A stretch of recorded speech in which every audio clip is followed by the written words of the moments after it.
सहारनपुर पहुंचे किसान मजदूर संगठन के राष्ट्रीय अध्यक्ष पूर्ण सिंह। भारतीय जनता पार्टी के विधायक देवेंद्र नीम और अशोक पुंडी के बीच में चल रहे विवाद में आया नया मोड़। राष्ट्रीय अध्यक्ष पूर्ण सिंह ने देवेंद्र नीम पर साधा निशाना, कहा अगर निर्दोष है तो कोर्ट और पुलिस प्रशासन को अपने साक्ष्य दे। अशोक पुंडी पर झूठे मुकदमे क्यों कर रहा है देवेंद्र नीम, आपको बता दें सहारनपुर रामपुर मनिहारान विधायक देवेंद्र नीम और अशोक पुंडी में चल रहे विवाद के दौरान आज एक प्रेस वार्ता का आयोजन किया गया, जिसमें अशोक कुमार पुंडी ने एसएसपी द्वारा निष्पक्ष जांच के बाद मुकदमा खारिज करने की बात की सराहना करते हुए पुलिस प्रशासन का धन्यवाद दिया। अशोक पुंडी ने देवेंद्र नीम के ऊपर जिला अस्पताल में भ्रष्टाचार के आरोप लगाते हुए उनकी माताजी के नाम पर उनके द्वारा करोड़ों रुपए का घोटाला किया गया था, जिसे उन्होंने पीएल सुप्रीम कोर्ट में डाली थी, जिसके बाद विधायक देवेंद्र नीम के द्वारा उनके ऊपर झूठा मुकदमा कराया गया था। पुलिस ने जांच करते हुए उनको बरी कर दिया है। वही प्रेस वार्ता में पहुंचे मजदूर किसान संगठन के राष्ट्रीय अध्यक्ष पूर्ण सिंह ठाकुर ने भी देवेंद्र नीम पर निशाना साधते हुए कहा कि अगर वे निर्दोष है तो अपना पक्ष या फिर अपने साक्ष्य कोर्ट में पक्ष करे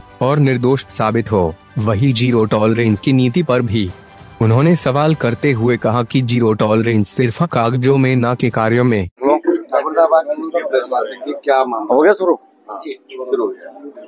देखो ये ना मामला वैसे तो कभी लंबे समय से चला हुआ है। अशोक कुमार जी ने एक शिकायत करी थी अपने आदरणीय माननीय विधायक देवेंद्र नीम जी की कि उन्होंने अपने माताजी के नाम पे एक फॉर्म बनाई और उसमें उन्होंने काम करवाया, लेकिन काम हुआ नहीं तो उन्होंने उसकी शिकायत करी। शिकायत करने के बाद उस पर संज्ञान नहीं हुआ, कोर्ट चले गए। कोर्ट में उनकी याचिका को स्वीकार कर लिया गया। स्वीकार करने के बाद माननीय विधायक जी ने बार बार लगातार अशोक कुमार जी पर दबाव ये है कि आप इसमें फैसला करो। मेरी समझ में एक बात ये नहीं आई कि यदि वो ईमानदार हैं, उनके पे किसी प्रकार का घपला नहीं है, घोटाला नहीं है, तो वो ये साक्ष्य कोर्ट में दें। 4 नवंबर की तारीख है।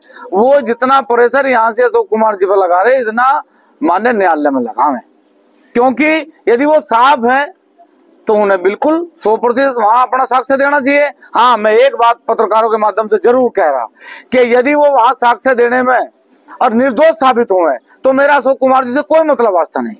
लेकिन यदि वो दोषी है और दोष सिद्ध होने के बावजूद भी वो अशोक कुमार पे इस बात का प्रेशर बनावे कि आप फैसला कर लो, नहीं तो आप पे झूठे मुकदमे लगवा देंगे, ये करवा दें, तो वो अपने दिमाग में से निकाल दें। और एक तो भाजपा सरकार के मंत्री या विधायक वो कहते हैं जीरो टॉलरेंस नीति के तहत काम होता है, क्या कहेंगे? वो तो मुझे दिख रहा कितना जीरो टॉलरेंस पे हो रहा। 486 करोड़ रुपए में एक रोड का निर्माण हुआ, 1680 करोड़ रुपए कमा लिए उससे, और सन 2038 तक उसका टेंडर है। तो जीरो टॉलरेंस क्या हो रहा? पहले तो सरकारों में कह रहे थे कि भाई सड़क वहां पर लूट ली, नहर की पटरी पर लूट लिया, कोई एक आधा पकड़ा भी जा था, फिर दिन में एक आदमी लुटक रहा था। अब तो डंडा घेरा, क्या टोल पे ढब्बा सब लूट रहे, जो जीरो टॉलरेंस हो रहा है। जिस तरह से लोकसभा चुनाव से पहले आप पंचायतें कर रहे थे सरकार के विरोध में, आपने बायकॉट भी करा था यहाँ के कुछ जनप्रतिनिधियों का, तो क्या इस मामले में भी इसी तरह की रणनीति अपनाई जाएगी? तो कोई चुनाव तो इसका संबंध नहीं है, वो तो प्रतिनिधि चुन लिया गया। जनता ने इतने विश्वास के साथ उसे प्रतिनिधि चुना, तो उसे तो अपनी गरिमा का ध्यान रखना चाहिए, अपने पद का ध्यान रखना चाहिए। उसे ये कहना चाहिए कि भाई मेरे खिलाफ एक आदमी ने जो शिकायत करी, मैं उसके लिए कोर्ट में जाऊंगा, माननीय मुख्यमंत्री के यहाँ जाऊंगा। अशोक कुमार से मेरा कोई मतलब वास्ता नहीं, उन्होंने मेरी शिकायत करी, लेकिन मैं अपने आप को अच्छा साबित करने के लिए, सच्चा साबित करने के लिए माननीय न्यायालय में जाऊंगा, वहां से जाके साक्ष्य देवे। अगर वो ईमानदारी से सच्चे पाए गए तो उनका पेंडा छूट जाएगा, और भाई कुछ गड़बड़ कर रखे फंसागा इसमें अशोक कुमार। आज यहाँ पर आप पहुंचे हैं समाज के नाते पहुंचे हैं, फिर भ्रष्टाचार के खिलाफ मुहिम छेड़ने के लिए? भ्रष्टाचार, जो भ्रष्टाचार है उसके खिलाफ, और भ्रष्टाचार के खिलाफ मैं सब जगह हूँ, और मेरा धर्म है, मैं लोकतंत्र का एक सिपाही हूँ। मेरा धर्म है कि जब हम सरकार बनावे तो सरकार के पक्ष में और सरकार के खिलाफ हमें बोलने का अधिकार है।